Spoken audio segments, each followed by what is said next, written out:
noches, bienvenidos a Conferencia de Prensa. Muchos temas para conversar con el invitado de hoy, el regreso de los alumnos bonaerenses a clase, las elecciones del 2015. ¿Tiene continuidad el modelo kirchnerista? Se lo vamos a preguntar, pero no sin antes presentar a nuestro brillante, como siempre digo, el más plural equipo de periodistas de la televisión argentina, y empezamos así. Sí, Martín Canenguízar de La Nación. Después seguimos con Sebastián Abrevaya de Página 12. Pablo de León de Clarín. Gabriel Michi de Radio América y CN23. Y Carlos Romero de Tiempo Argentino. Hecha la presentación, vamos al invitado de hoy. El invitado de hoy es Gabriel Mariotto. Ahí lo tenemos. Vamos a hacer una pequeña presentación. Buenas noches, licenciado. Muchas gracias por la invitación. Está muy contento Mariotto porque acaba de ganar Banfield 2-0. Lo estábamos mirando. Es cierto. Aquí. Una gran tarea del arquero Gaspar Servio, que hoy debutó y atajó 2 penales. Creo que tiene que ser un hecho auspicioso en su carrera y trascendente en la historia del fútbol. Me parece que ya están pidiendo que vuelva a River el arquero. No, pero tiene una opción Banfield, así que creo que seguramente se va a hacer uso de la opción. Es una recomendación de Matías Almeida. Él lo sugirió y bueno, por supuesto lo trajeron con todo el riesgo del caso. Un chico que no había debutado en primera, que era el tercer arquero en River, y frente a la lesión que sufrió un gran arquero que es Bolonia, hoy debutó Servio, así que estamos muy contentos por el triunfo de Banfield y la actuación de este muchacho. Si por Mariotto fuera, se queda hasta las 11 de la noche hablando de Banfield, pero lo vamos a presentar de esta manera. Gabriel Mariotto es el invitado de esta noche.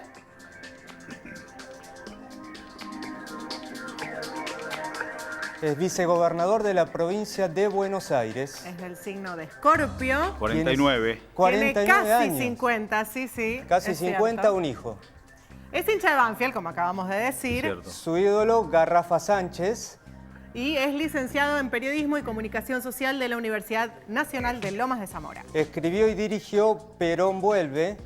Y perteneció al CONFER y figura protagónica en la reforma de la Ley de Medios. Su frase favorita, dicen, es: la traición es efímera aunque se repita. Que no es de él, es de el poeta Carlino. peronista Alfredo Carlino. Su defecto mediático es larguero para contestar. Vamos a ver si logramos contrarrestar este pequeño defecto que a los periodistas nos complica un poco. Estuvimos analizándolo en producción, bueno, se lo decimos. Vamos a ver cómo sale. Vamos a arrancar por pedirle a nuestros periodistas que inicien la ronda de preguntas. ¿Qué tal? Buenas noches, vicegobernador. Gracias por estar acá con nosotros. Ya que hablamos de atajar penales, una persona que ha atajado muchos penales en este gobierno ha sido Amado Boudou. Usted lo defendió muy enfáticamente desde el principio, ha sido uno de los más enfáticos en defenderlo. ¿Sigue bancándolo a Boudou pese a todas las pruebas que hay en el caso Chicone? Bueno, es un tema que lo va a dirimir la justicia. Mi análisis con respecto a las críticas, al linchamiento mediático que recibe el vicepresidente antes que la justicia se expida, tiene que ver con una interpretación que hago a partir del rol protagónico que tuvo el vicepresidente cuando ministro de Economía, nacionalizando los fondos de las AFJP. Entonces, creo que un rol de esa magnitud, patriótico, que llevó adelante como funcionario recibiendo las instrucciones de la presidenta, y me parece como que se ha expuesto a operaciones, y yo lo interpreto desde ese lugar, hasta que la justicia diga lo contrario. Por supuesto que yo confío plenamente en todos los compañeros de este gobierno. Por eso mi análisis, mi aproximación es, frente a esa tarea, el vuelto no es caramelo, como dicen en mi barrio, el vuelto tiene que ver con operaciones muy fuertes, y creo que Amador lo está padeciendo. Sebastián. Vicegobernador, hoy se retomaron las clases en la provincia de Buenos Aires. Usted fue un poco también centro de algún tipo de polémica por el proyecto para declarar la educación pública un servicio esencial. ¿Va a seguir impulsando este proyecto? En este programa Facundo Moyano dijo que era oportunista presentarlo en ese momento. ¿Qué reflexión? Bueno, si lo hubiese presentado en ese momento, quizás hubiese tenido la visión oportuna de aportar o de sugerir una salida al conflicto. Yo siempre planteé que ese proyecto hay que discutirlo una vez solucionado el conflicto. El conflicto se acaba de solucionar este fin de semana. Hoy los niños de Guardapolvo Blanco volvieron a la escuela pública. Yo creo que hay que esperar un tiempo prudencial y citar no solo a los docentes y no solo al gremio docente, sino a todos los poderes del Estado y a los distintos sectores de la sociedad civil a discutir hacia dónde va la educación pública. Y yo no estoy imponiendo una mirada, sino que estoy aportando un concepto a discutir. Yo entiendo que como se han organizado países de América Latina, como Venezuela, Perú o Ecuador, o como se han organizado también sociedades europeas como Italia, España y Alemania, es posible discutir a la educación como un servicio público esencial. Esto no significa que solamente habría que limitar el derecho de huelga y que los reclamos tienen que hacerse con los niños dentro del aula, sino también jerarquizar a la educación en todos los niveles, en la formación docente, en la remuneración de los docentes. Por eso a mí se me ocurre que es importante discutir ese aspecto, como también discutir otros aspectos que hacen a la educación pública, como por ejemplo la conformación de los consejos escolares en nuestra provincia.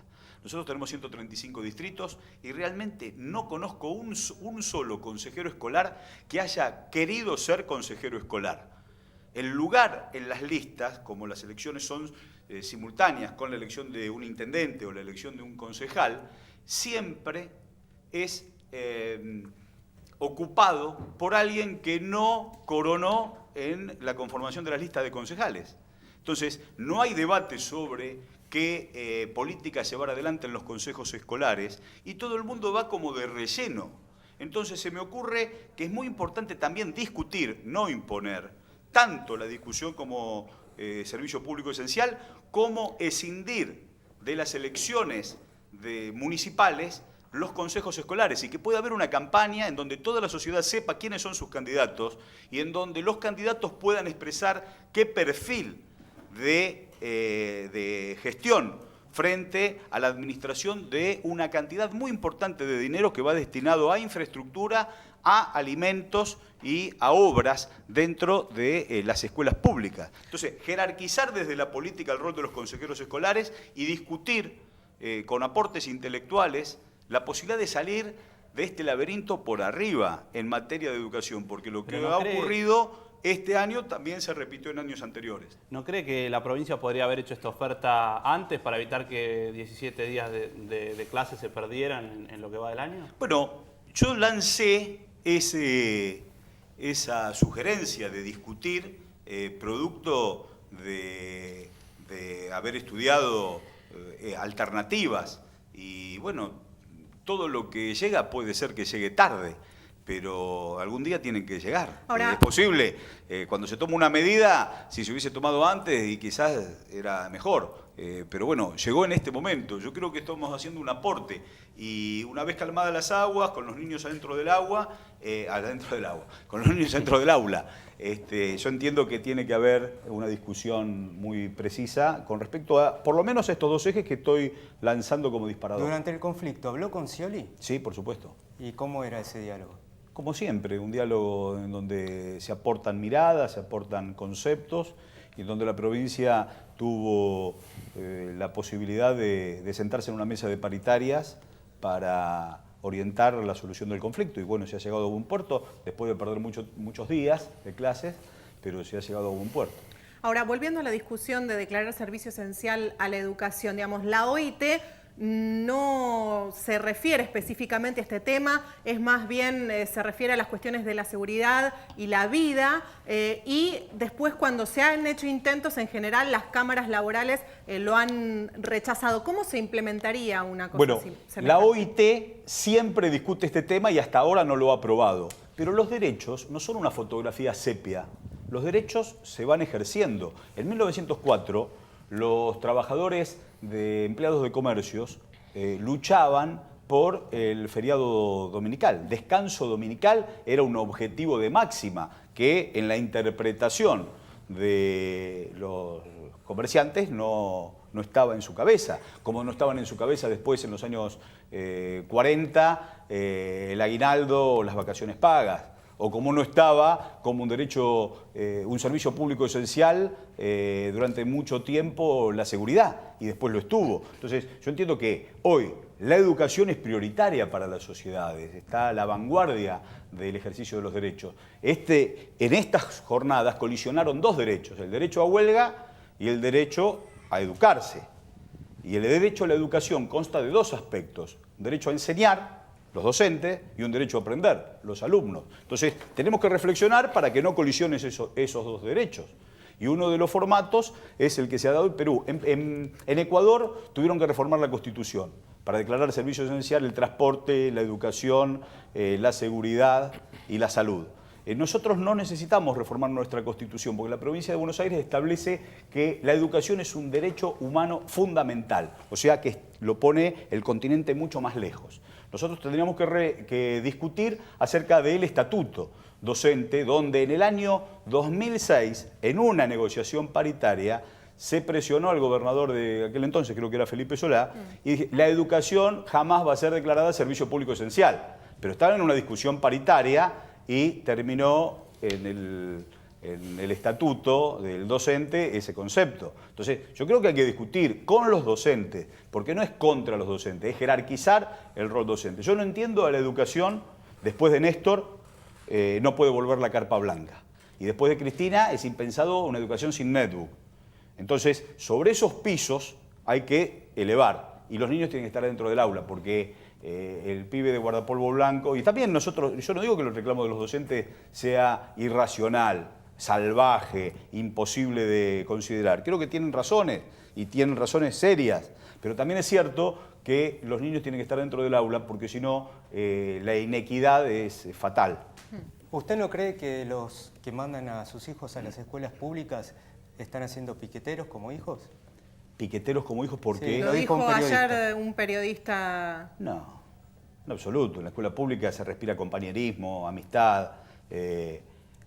Yo recuerdo esa escuela pública maravillosa donde nos hemos formado muchos de nosotros, en donde el hijo del doctor era amigo y compañero del hijo del laburante, y se forjaba una amistad que daba esa solidaridad que tiene nuestra sociedad. Yo creo que hay que profundizar la escuela pública. La escuela pública se deterioró producto de las medidas neoliberales, del desastre que sufrió este país, y hemos recuperado. Los sueños de la Carpa Blanca los recuperó Néstor, y la política de nuestra presidenta en materia de inversión en educación también es importante. Ahora, ¿que podemos hacer las cosas mejor desde la provincia de Buenos Aires? Sí, la tenemos que hacer mejor, tenemos que dialogar con todos los sectores, pero no puede haber la posibilidad de tener a los niños afuera. Entonces, hay políticas de Estado en la cual todos tenemos que aportar, y yo creo que servicio público esencial es el ámbito donde nos va a encontrar.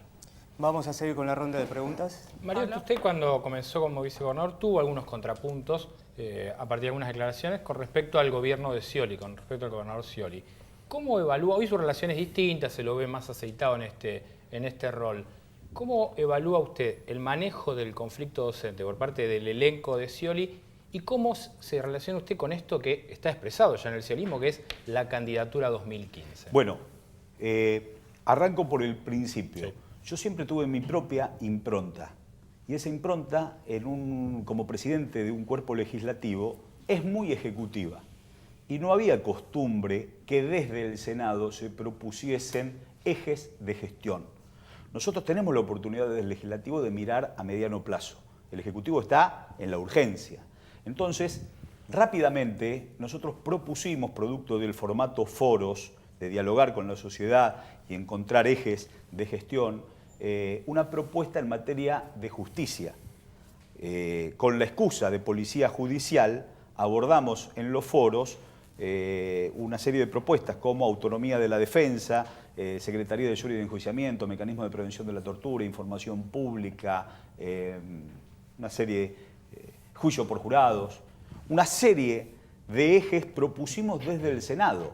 La política tradicional, incluso algunos asesores de Daniel, lo veían como una pulseada de poder. Se analizaba desde lo clásico. Bueno, pero usted era el vicegobernador, incluso algunos, usted sabe, le decían que era el Cobos de Scioli en su momento. Bueno, me acusaban de crímenes que yo no cometía, por eso estaba tranquilo, ni salía a responderlo. Seguimos con nuestra propia impronta. Yo creo que tanto los analistas tradicionales como algunos asesores de Daniel se curaron la sospecha. Atrás de esas propuestas solo había propuestas de gestión, no estaba el objetivo mezquino de la cabeza de un ministro o incluso el desgaste del gobernador, sino ejes de gestión. Tanto que se aprobaron esas leyes por unanimidad, incluso en el diálogo con la oposición. Y tanto es así que esas leyes sirvieron para que el gobernador pudiera desdoblar el Ministerio de Seguridad y Justicia y tener un Ministerio de Justicia para aplicar todas esas leyes. Entonces, se curó la sospecha. Yo sigo haciendo propuestas como esta, como discutir servicio público esencial o fiscalías especiales para los temas de violencia deportiva y delitos conexos. Entonces, ¿cómo es su relación hoy con Scioli? Como el primer día. Respecto de este tema de que Scioli se plantea ya un 2015 como presidente. Mi relación con el gobernador es como el primer día, de propuesta abierta. Lo que pasa que yo entiendo que ya se curó la sospecha, porque está claro que todos los proyectos que vinieron del Ejecutivo salieron con celeridad del Senado. Y además fuimos un Senado propositivo, con propuestas edificantes. Muchas de esas propuestas no eran acertadas y no se han considerado. Otras han sido consideradas y otras todavía estamos esperando la respuesta. Pero en el marco del frente político, que es el proyecto nacional que lidera Cristina, tenemos distintas estéticas y somos un frente desde que nació el peronismo. Entonces, convivimos en aportes, no en pulseadas. Con respecto a las candidaturas, para mí no es tiempo de candidaturas. Y para el gobernador sí. Está bien, bueno, pero ello está en su impronta, en la impronta de Daniel, como de otros compañeros que ya han lanzado candidaturas. Para mí falta mucho tiempo y particularmente yo voy a esperar lo que diga la líder del proyecto, que es nuestra presidenta. O sea que para usted no está asegurada que esa relación siga después del 2015. No me cabe duda que va a seguir, porque que Daniel quiera ser candidato significa que quiere ser candidato de este espacio político. Y nuestro espacio político que lidera Cristina tiene la posibilidad de ordenar sus candidaturas a partir de las PASO. Entonces, me parece que es un aporte honesto que hace un candidato como Daniel, que quiere ser presidente, como va a haber otros. Pero yo particularmente entiendo que falta tiempo. La Argentina todos los días nos va presentando una nueva alternativa. El día a día va cambiando y creo que anticipar con tanta antelación las candidaturas es como un desafío al destino. Bien. Antes de pedirle a Gabriel Michi que haga su pregunta, les vamos a recordar que quienes quieran participar de este programa de alguna manera pueden hacerlo a través de la red social Twitter con el hashtag hashtag conferencia23. Ahí nos pueden escribir y vamos a ir repasando el minuto a minuto de esta entrevista. Ahora sigue Gabriel Michi. Vamos con Gabriel. Bueno, más allá de que sea demasiado pronto, ¿no, vicegobernador, para hablar de candidaturas, ¿dónde se sentiría más cómodo? ¿Trabajando en una candidatura de Scioli o de alguno de los otros candidatos que están dando vuelta, como el ministro Randazzo, Capitanich, Uribarri? Son todos grandes amigos, grandes compañeros. Nada, falta tiempo. Yo me voy a sentir trabajando y aportando al proyecto político que lidera Cristina y seguramente de unas PASO intensas van a salir, el candidato que surja va a salir fortalecido. ¿Va a haber paso dentro de Yo entiendo que la sí. victoria? Es un formato democrático que activó este proyecto político y me parece que es un elemento que le da fortaleza a los espacios políticos. Yo recuerdo la elección Menem-Cafiero, que fue una elección maravillosa, donde todos participamos y nos movilizamos y discutimos, y el que gana conduce, el que pierde acompaña. Esto está en la entraña misma de nuestro movimiento. ¿Y con más adentro o con más No, afuera? más afuera. Más es un proyecto neoliberal. Yo creo que los neoliberales tienen que tener su interna. Y Fue el jefe de peronismo tiene que gabinete tener de su este interna. gobierno. Sí, pero asumió otro horizonte. Asumió otro horizonte de orden neoliberal. Su plan económico y los economistas que lo asesoran están muy cerca de ese proyecto. Me estoy acordando de su frase preferida. ¿Lo considera un traidor? No. La traición es efímera, aunque se repita, es un concepto que tiene el poeta Alfredo Carlino en un poema maravilloso que se llama Muchacha, y está describiendo la década del 90. Yo creo que no hay que volver bajo ningún aspecto a la década del 90. Pero no, me parece que cada uno va moldeando su ideología y la va expresando en el tiempo y en el espacio. Y creo que el sector del Frente Renovador se siente cómodo en una Argentina que a mí, no la quiero descalificar, pero a mi juicio es del pasado, es muy parecida a la Argentina de los 90.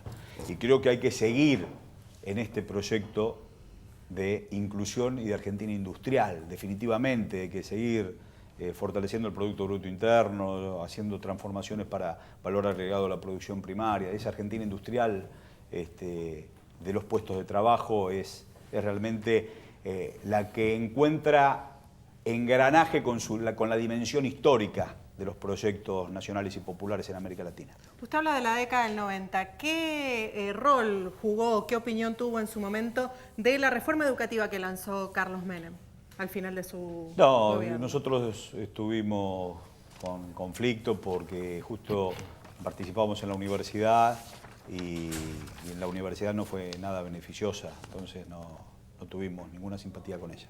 Bueno, al final de la entrevista los periodistas van a poner sus títulos y creo que ya algunos tienen alguno ahí en carpeta, ¿no es cierto? Ya. Es probable que algunos ya estén tomando nota. Mientras tanto le vamos a pedir a Carlos Romero que haga su pregunta. Sí, Mariotto, bueno, usted decía que habla todos los días con Scioli, ¿no? Que esta es una situación que como vicegobernador es de esperarse.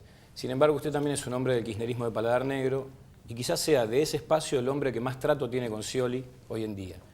¿En qué cambió su opinión respecto de Scioli? Es decir, quizás algún prejuicio que usted traía y que de conocerlo de cerca dijo, no, este hombre es distinto a lo que yo pensaba. No cambié porque yo no ando con prejuicios, sino que entiendo que Daniel hace política antes de la llegada de Néstor a una instancia de gobierno. Entonces trae un formato. Y ese formato aporta, no condiciona. Yo quiero que mis aportes sean tomados como tal y no me voy a poner en rebelde o en tener un juicio de descalificación a los aportes que hacen otros compañeros al propio espacio. Entonces, yo entiendo su estética y entiendo que él sea más dialoguista y nosotros seamos más dogmáticos. Y esto no es ni bueno ni malo en sí mismo. Yo me considero más dogmático por formación ideológica. Daniel en eso es más amplio. O sea, no es ni bueno ni malo una cosa y la otra. ¿Un gobierno de Scioli sería un gobierno más dialoguista que el actual? No, por ejemplo? Él es dialoguista. Yo no sé cómo sería un gobierno de Scioli. Él, digamos, cuando se sacó la foto con Mauricio Macri, a mí no me gustó. Y esto no ha significado nada en materia de gestión. Es un formato que yo también aprendo a convivir. Digamos, no podemos pretender que Daniel tenga la personalidad que tiene Luis Delía. Es como cuando a Néstor le preguntaron, ¿y qué quiere que ponga en el Banco Central? A Carlos Kunkel. Tiene que estar. Entonces, son personalidades que aportan en su momento a la conducción política. Y creo que Daniel ha sido tentado tantas veces que el hombre con su formato siempre ha... ¿Tentado por quién? Por el sistema del establishment. Lo tientan para que traicione, para que salte. Él no lo ha hecho, la verdad eso es valorable. Hay una foto más reciente de las últimas horas de Massa con Tinelli.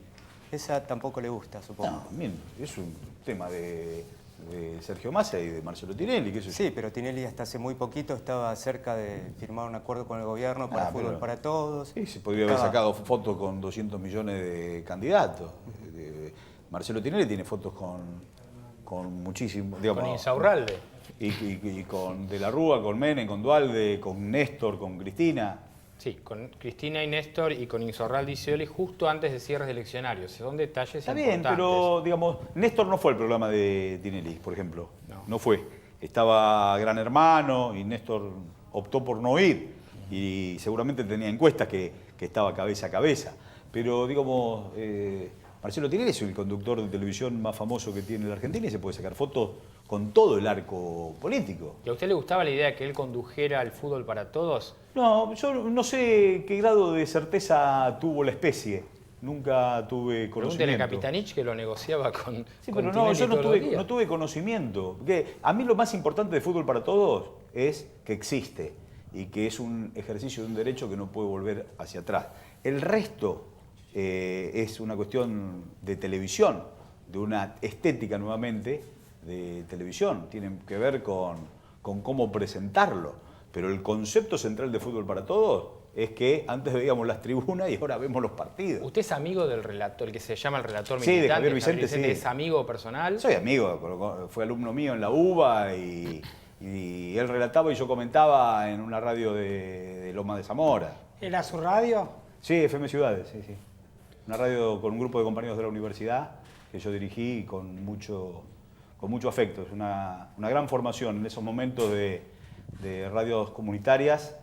Nosotros hacíamos una radio que es de este tiempo, no de aquel. ¿Y usted es el que lo convoca a Araujo al Fútbol para Todos? No. ¿O es Aníbal Fernández? No. Digo, usted en esa época también como Sí, hombre del yo CONFER tenía después- que ver con el fútbol. Marcelo ingresa al Fútbol para Todos al principio. Había muchas dudas, eso se resolvió de una semana para otro, y Marcelo era una voz que estaba incorporada en la conciencia colectiva, digamos. Durante los 90 también, Era ¿no? pero era una imagen acústica admitida por la ciudadanía, cuando las críticas sobre todo decían que se iba a ver mal, cuando la descalificación de Fútbol para Todos fue muy grande. Entonces, me parece que se echó mano a un formato conocido. Tinelli Y a el favor. financiamiento, perdón. Sí, adelante. No, digo, una de las cosas que se le cuestiona a Fútbol para Todos es el tema del financiamiento y que no tiene publicidad, quizás uno de los métodos en los que podría autofinanciarse. ¿Qué piensa, digamos, de A que mí, se gasten esos insisto, que para mí no es un gasto, porque el Colón no es un gasto, ¿no? Teatro Colón, nadie habla del financiamiento del Teatro Colón, yo tampoco. Para mí, esa cultura de élite tiene que tener este financiamiento y, si es posible, mucho más. No estoy poniendo en duda. Ahora, a la hora de la cultura popular, los que no quieren que el pueblo tenga posibilidades de estar incluido, le ponen la caja registradora en la puerta. A la hora de la cultura de élite, no.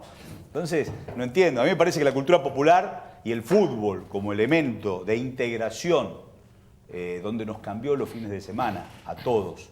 Dejamos de abarrotarnos en los bares, ir a pedir una mesa antes o a las estaciones de servicio, y lo más denigrante, a las casas de electrodomésticos a ver si podíamos mirar de ojito un partido. Hoy tenemos 10 partidos de Primera División, 5 partidos del Nacional B, y la grosería de ponernos las cámaras en las tribunas para que nosotros, a lo Fontana Rosa, adivinásemos qué estaba ocurriendo dentro del campo de juego con el asombro o el rictus de un hincha.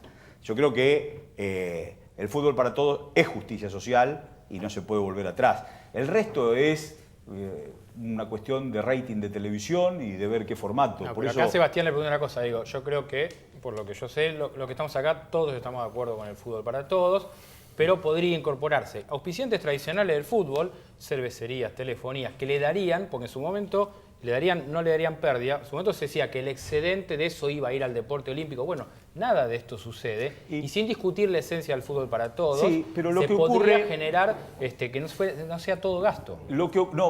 que no sea todo inversión en última instancia. Bueno, sé que no sea tu inversión, acepto eso. Yo lo que creo que el Estado no tiene la ductilidad para la comercialización de publicidad. Porque la publicidad, y ustedes aquí lo conocen perfectamente, se maneja por agencias que traen paquetes. Entonces dicen, tal marca, tal marca, tal marca, tal precio. Tal marca, tal marca, tal marca y tal marca, tal precio. Hay bolseros, hay descuentos y demás. El Estado no puede negociar con la publicidad privada en términos naturales del mercado, porque no tiene las herramientas. Entonces, es realmente un trauma. Distinto es un auspiciante, como hay ahora, que es un tractor, veo. Antes Sí, estaba Iveco. Pero hay un tractor. organismos estatales que sí manejan la publicidad, Radio Nacional, Sí, Canal pero 7. es distinto en términos de comercialización. Se hace muy difícil el paquete de los partidos de fútbol. Sí, le quería preguntar. Entiendo que ahí hay un inconveniente. Y por otra parte, es una inversión que decidió el Estado para incluir y para ampliar ciudadanía, y es un derecho maravilloso. Mariano, ¿Tinelli a favor o Tinelli en contra? ¿Cuánto influye? No sé. Porque se va a empezar a hablar de esto. Está próximo Pero no, a comenzar su ciclo. No, a mí me parece que es un ciclo interesante, la gente se divierte, lo mira, lo ha mirado hace 30 años, 20 años que estaba Marcelo Tinelli en la tele, y es un programa de diversión. Pero en el marco de la pluralidad, todo aporte sirve a la construcción de la identidad. El problema es el monopolio, no Tinelli sí, Tinelli no. El problema es un monopolio contra competencias silenciadas. La aplicación de la Ley de Servicios de Comunicación Audiovisual nos da la posibilidad de ver a Tinelli y de ver a otros programas. El zapping puede darse de forma edificante, natural, y la resignificación de cada ciudadano. Entonces, lo importante no es tal contenido favorable o tal contenido desfavorable. ¿Cuántas veces estamos viendo un contenido que es desfavorable y para nosotros es favorable? Porque pensamos distinto a lo que estamos viendo. Entonces, la resignificación pone al ciudadano en el primer plano y la pluralidad le permite activar los resortes de la resignificación aún al más dormido. Mariotto, usted mencionaba recién la Ley de Servicios de Comunicación Audiovisual. Usted fue uno de los impulsores de esta ley con otros protagonistas importantes. ¿Está conforme con cómo se está aplicando la ley? Digo, esta posibilidad de esta reestructuración de los grupos en familiares, conocidos y demás. Digo, ¿no atenta contra la pluralidad de voces que se había planteado como objetivo esta ley? La primera etapa de la adecuación se ha cumplido realmente como la ley indica. Una gran empresa necesitó 6 empresas para ajustarse a derecho. Y hay 29 grupos que también se están ajustando a derecho. Estamos en tránsito de los 180 días en donde el AFCA va a auditar que la conformación empresarial presentada por esas empresas no tenga ninguna transgresión a la ley. O sea, que no haya vínculos ni económicos ni jurídicos entre los integrantes. Entonces, vamos a esperar esos 180 días. Una cosa es la propuesta de las empresas y otra cosa es si cumplen o no con la ley. Para eso está el Departamento Jurídico del AFCA, un presidente del AFCA como Martín Sabatella y un directorio plural conformado por 2 representantes del Ejecutivo, 3 representantes de la Comisión Bicameral, primera, segunda y tercera minoría, y 2 representantes de los consejos federales. Pero como impulsor, digo, esta división en grupos que son afines, en definitiva, son familiares, son socios y demás. Hay que ver cómo terminan la conformación de la societaria. Una cosa es la propuesta de las empresas y otra cosa es si cumplen o no cumplen con la ley. Por eso el AFCA tiene estos 180 días para analizar las propuestas. Usted antes hablaba de Massa y sus referentes económicos. Hablando de economía, primero le quería recordar, en realidad los principales referentes económicos de Massa son Roberto Lavagna, ministro de Néstor, Miguel Peirano, ministro de Néstor, Martín Redrado, presidente de Néstor y de Cristina. Digo, mi pregunta más allá de esto es, ¿cambió el gobierno que antes negaba que hubiera una inflación alta y ahora está reconociendo un 3-4% de inflación mensual, que sube las tasas de interés, que está dialogando con el Club de París, que está pensando en... No, que ha bajado algunos subsidios y subiendo tarifas? ¿Cambió el gobierno? No, el gobierno es el gobierno del proyecto político que tiene un modelo económico, industrial y productivo, que recuperó la desocupación de la tragedia de pisar el 30 puntos al 6,7 y que se recuperó del 50% de pobreza a niveles racionales. El proyecto es la Argentina industrial, el proyecto es la reconversión tecnológica, es la formación de ciudadanos para vincularlos con el aparato productivo. El proyecto sigue pensando en agrandar el Producto Bruto Interno. Estamos pensando las políticas de transporte marítimo, estamos pensando en la misma dirección. Lo que pasa es que cuando estos funcionarios estaban ocupando un rol, el que conducía era Néstor y las políticas eran de Néstor. Pero las políticas que le mencionó son recientes, la devaluación del 20% que bajó los salarios fue reciente. Pero estoy contestando el principio. Vos me hablaste de los nombres. Esos nombres operaban en función de una conducción política de Néstor Kirchner, que nosotros, todo el mundo sabe que el perfil económico y las decisiones trascendentes como el desendeudamiento, como parte activa de este modelo económico, la acumulación de reservas y el desendeudamiento está en la estrategia matriz de Néstor para salir del infierno contra todos los agoreros. Ahora, lo cierto es que 10 años ininterrumpidos de crecimiento tuvieron un parálisis en el crecimiento. Hemos dejado de crecer.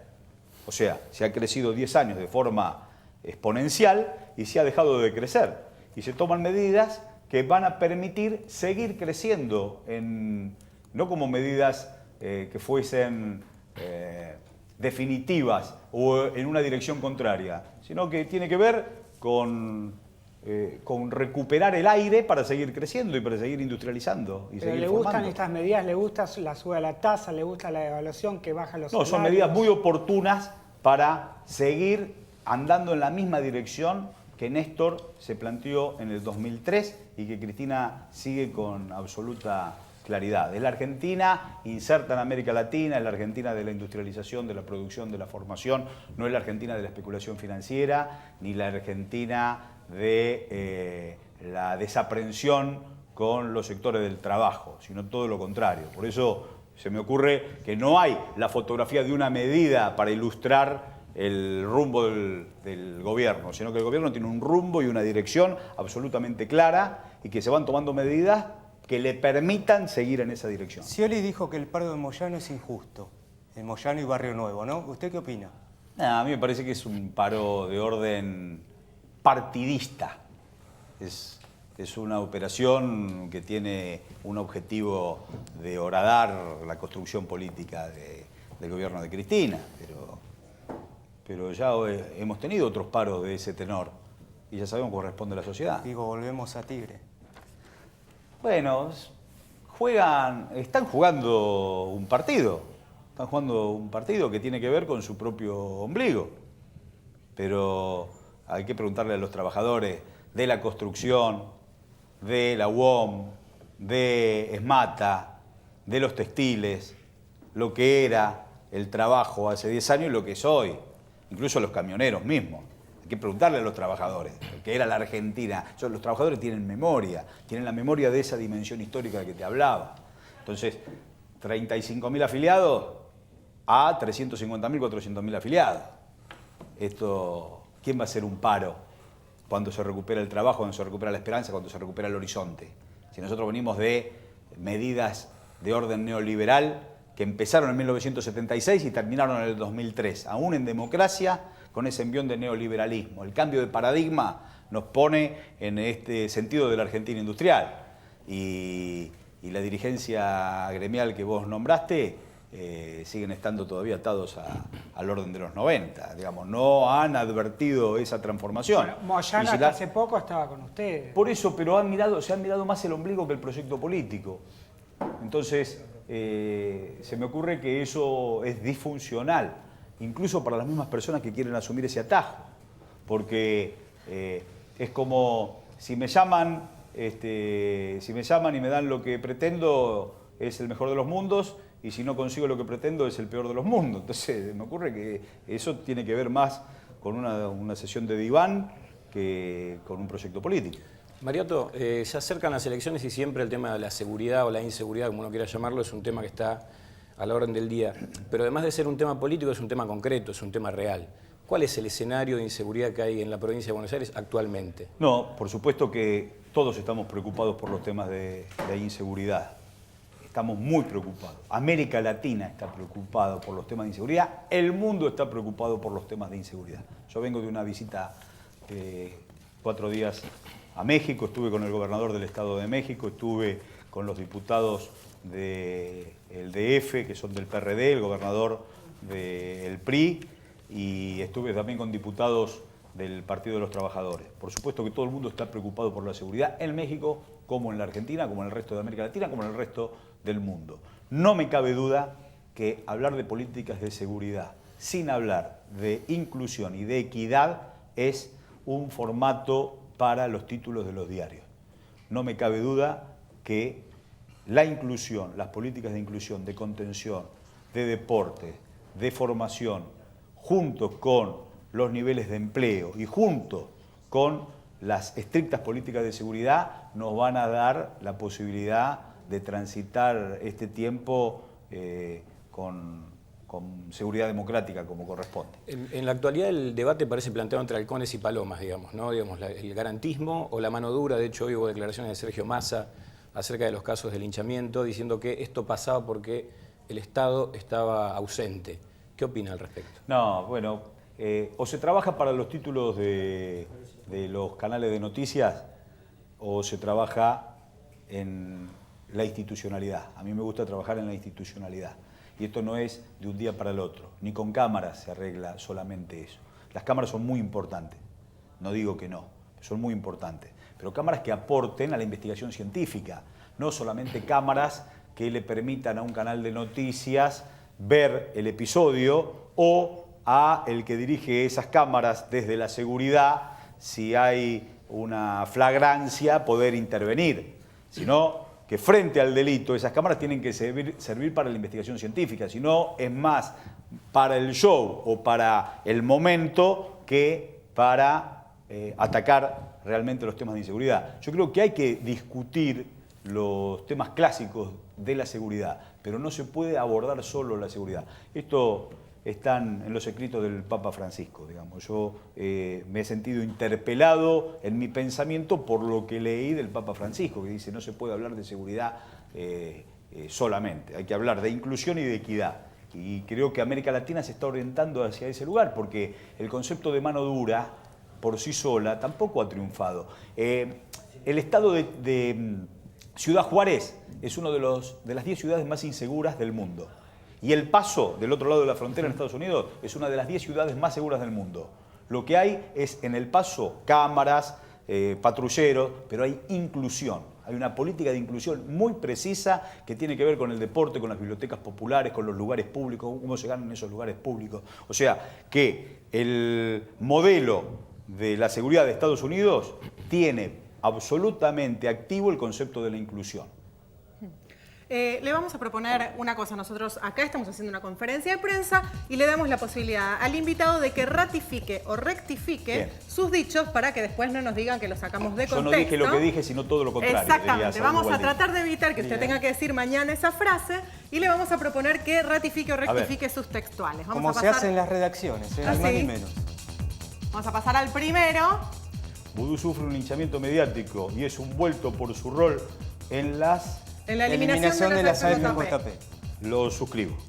Bien. Ratifica. Sí. Perfecto, pasamos a otro. Vamos a la segunda que dice, no es tiempo de precandidaturas respecto a la decisión de Daniel, pero yo esperaré la palabra de nuestra líder. Acepto, suscribo. Esto mañana, capaz que cuando se lo encuentre el gobernador le dice algo. No, ¿no? ¿Massa se siente cómodo en una Argentina como la de los 90? Sí. ¿Sí? Yo creo que el proyecto del Frente Renovador es... sacaría la palabra Massa. Digo, el Frente Renovador se siente cómodo en una Argentina de los 90. El líder del Frente Renovador es Sergio Massa. Bien. ¿Otra? El establishment lo ha tentado más de una vez a Scioli y yo valoro mucho que Daniel no haya traicionado. Suscribo. Suscribe. Con esto va a estar contento, gobernador. El Teatro Colón no es un gasto, fútbol para todos tampoco, porque es cultura popular y justicia social. Suscribo con los dedos en B. Muy bien. ¿Voy a ampliar también? No. El paro de Moyano y Barrio Nuevo es partidista. Buscan horadar el gobierno de Cristina. Sí. Sí. ¿Cree que va a haber más paro después? Y desconozco. No. Bien. Digamos, yo lo que creo es que esta Argentina tiene una película que el capítulo del 2013 de esta parte es un capítulo del trabajo, frente a una película sepia de desesperanza. ¿Sabés, compañero, lo que es no tener horizontes y con 20 y tantos años las manos se crispan en el vacío de los ideales y se alargan las brazadas de la fe? Nicolás Olivari, año 42.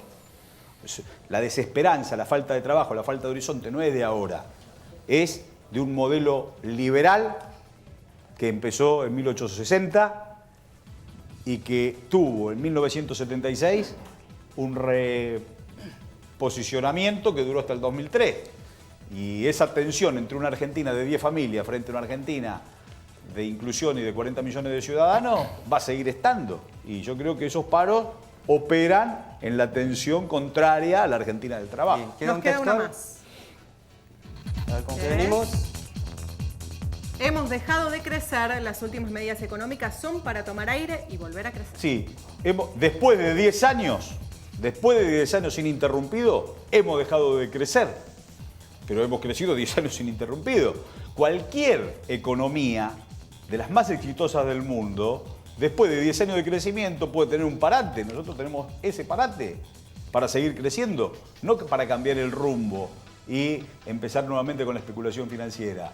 Hemos dejado de crecer a los niveles que estábamos creciendo y vamos a seguir creciendo, no me cabe duda, porque el proyecto político tiene la mirada en la Argentina industrial. Vamos a los títulos de nuestros periodistas. Puede debatir con el título, si no le gusta lo puede decir con total honestidad, no hay ningún tipo de problemas. Empezamos con Martín Canenguiser. Bueno, por deformación de periodista económico hemos dejado de crecer después de 10 años de crecimiento, me parece fuerte, y el otro tiene que ver con Massa o el Frente Renovador, es la representación de los 90. Sebastián. Bueno, para mí, porque es muy inminente el paro, esto buscan horadar el gobierno de Cristina, es un título también fuerte y va a tener mucha relevancia porque hay que ver hasta qué punto se hace sentir el paro de Moyano y Barrio Nuevo, ¿no? Pablo. Bueno, yo por mi deformación voy a hacer título y bajada. Bien. El título es: Mariotto defendió las últimas medidas económicas, reivindicó la lealtad de Scioli a pesar del establishment y criticó al Frente Renovador porque es una vuelta a los 90. Bien, todo con título, bajada, falta el epígrafe de la foto y listo. Falta la Yo foto. tengo dos títulos que son una síntesis. Uno es una síntesis. En 2015 creo que va a haber paso en el Frente para la Victoria con más afuera. Digamos, fue juntar dos respuestas y después, Scioli es más dialoguista, nosotros somos más dogmáticos. Eso también es fuerte. Pero todos aportamos al proyecto que lidera Cristina. Vamos con Carlos. Sí, a mí me No pareció, entra, ¿no? me pareció muy interesante, digo, en un doble movimiento esto de que los neoliberales tienen que tener su interna. Sería muy interesante ver quiénes terminan recalando en esa interna. Así que me parece que para pensarlo y para futuro. A mí Porque me gustó... las PASO, perdón, Sí. las PASO son para dirimir dentro de un propio proyecto político. ¿Qué tenemos que dirimir nosotros con los neoliberales y los neoliberales con nosotros? Nada. Esto no es ni a favor ni en contra nuestra, ni a favor ni en contra de los neoliberales. Pero ni ellos se van a sentir cómodos dirimiendo con nosotros, ni nosotros con ellos. Quedan 2 minutos. A mí me queda una pregunta muy cortita. Usted, que viene del periodismo y de la Universidad de Lomas de Zamora, donde es tan fuerte, ¿cree en el periodismo militante? Sí. Roberto Ard, Raúl González Tuñón, Osvaldo Soriano, por supuesto. Todos hablan desde un lugar, desde una posición. No están hablando desde la objetividad y de la independencia. Están hablando desde un compromiso. Rodolfo Walsh. Hablan desde un lugar, dicen desde dónde están hablando, están militando en causas y expresan esas causas. ¿El ¿sí? periodismo no debería ser crítico? Y puede ser comprometido también, es crítico. Rodolfo Walsh era comprometido con una causa y crítico con las otras. Es crítico y comprometido a su vez. Y está diciendo siempre, lo importante es decir desde dónde hablamos. Bien, y en los relatores militantes también, ya lo dijo, empezó Sí, conmigo. ya lo aclaro. Bueno, muy interesante siempre formar parte de este proyecto donde todos mostramos nuestras opiniones. También se las preguntamos las propias al invitado en cuestión. Gracias Martín Canenguiser de La Nación, gracias Sebastián Abrevaya de Página, gracias Pablo de León de Clarín, Gabriel Michi de Radio América y CN23 y Carlos Romero de Tiempo Y Argentino. gracias al vicegobernador de la provincia de Buenos Aires, porque es muy importante que se sienten ante un equipo tan plural de periodistas para responder estas preguntas que para nosotros los periodistas es muy importante poder formular. Muy agradecido, de verdad, y muy agradecido a esta mesa y al canal. Realmente me sentí muy cómodo y es un lindo ejercicio. Lo valoro mucho. Muchas gracias. Nos vamos a encontrar el próximo lunes. Nos quedamos con 23 a la cancha con Pablo Orsi, reviviendo todo lo que fue el Boca River, el triunfo de River en la Bombonera y las polémicas derivadas de él. Buena semana para todos.